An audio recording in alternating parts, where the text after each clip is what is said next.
Bonjour à tous, aujourd'hui une nouvelle capsule et une capsule qui sera dédiée au changement, plus particulièrement du passage de la résistance au changement à l'opportunité que cela peut représenter pour vous. Ce sera ici une vidéo relativement courte dans laquelle je vous donnerai 3 leviers pour travailler sur d'éventuels mécanismes de résistance au changement. Alors bien que cela reste un choix, il est important d'évaluer si c'est pertinent ou pas, si c'est adapté au contexte ou pas. Alors, premier levier, un levier par rapport à la peur, l'appréhension.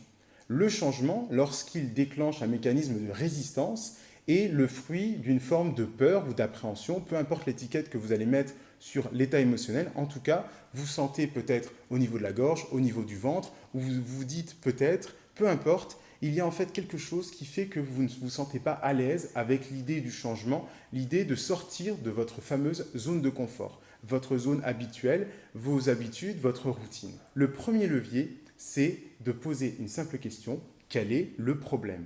En fait, il faut sortir de l'état émotionnel, se poser la question et rationaliser. Qu'est-ce qui me fait peur dans tel ou tel changement? Par rapport à ce contexte, qu'est-ce qui fait que j'appréhende de manière négative l'idée de changer de routine, de changer de fonctionnement, d'intégrer une nouveauté dans mon environnement? Donc, première question à se poser, quel est le problème? Formulez, rationalisez, posez-vous la question. Vous allez prendre de la distance avec votre état émotionnel et vous allez être dans un mécanisme de réflexion, de rationalisation. Deuxième levier, percevez le changement à la manière des moulins, à savoir, quelle est l'opportunité de ce changement?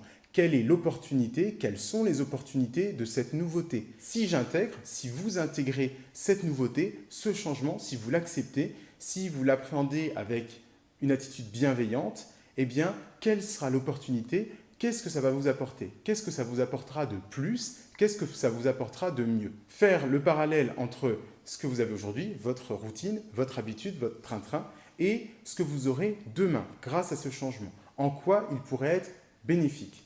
Bien sûr, il est très facile quand on est dans la résistance au changement de mettre en place, d'alimenter une cheminée avec des bûches sur tous les côtés négatifs. Je vais perdre ci, je vais perdre ça va me faire ci, ça va me faire ça, peu importe. Là, l'idée, c'est de prendre le contre-pied, de faire taire votre cerveau reptilien, ce cerveau primitif qui est fait pour vous garder en vie, qui est là pour vous marquer au sentiment de peur les changements, et bien de le faire taire et de focaliser votre attention avec votre cerveau lié à l'intelligence, au raisonnement, aux facultés de rationalisation, quelles sont les opportunités qui vont être pour moi source d'amélioration, d'opportunités, de plus. Troisième et dernier levier, le comment. Travaillez sur le comment. Quelles sont les actions que vous allez pouvoir mettre en place pour appréhender ce changement de manière positive, pour bénéficier au maximum des opportunités pour qu'il vous apporte plus, pour en quelque sorte rentabiliser ce changement.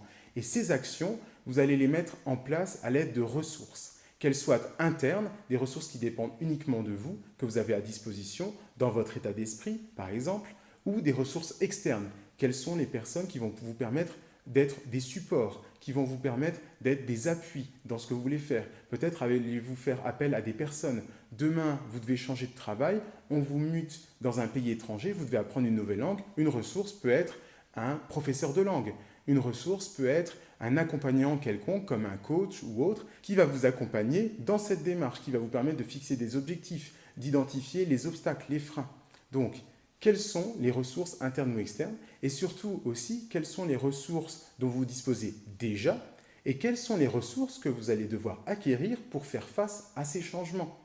Votre entreprise a lancé un plan social, quelles sont les ressources que vous pouvez mettre en place, quelles sont celles dont vous disposez déjà et quelles sont celles que vous allez devoir acquérir pour faire face à ce plan social. Plutôt que d'attendre une issue incertaine, prenez les devants. Attrapez le taureau par les cornes. Soyez maître de votre destin. Mettez en place les actions nécessaires. Et il est très important aussi d'identifier les freins et les obstacles, c'est-à-dire toujours ce qu'on appelle l'écologie. Alors là, je vous renvoie à la vidéo que j'avais faite sur les objectifs SMART et les objectifs de développement personnel, mais au niveau de votre écologie, pour que le changement, vous puissiez l'accepter pleinement et entièrement, il ne faut pas qu'il y ait une partie de votre cerveau qui soit occupée inconsciemment à des problématiques, des freins, des obstacles, qui va être la petite voix qui va vous dire ah, finalement, avant c'était mieux, si tu n'avais pas changé, ou le fait de ne pas changer, ça te permet de ci ou de ça. Eh bien, il est très important de les identifier, de les travailler et d'y mettre en face des actions ou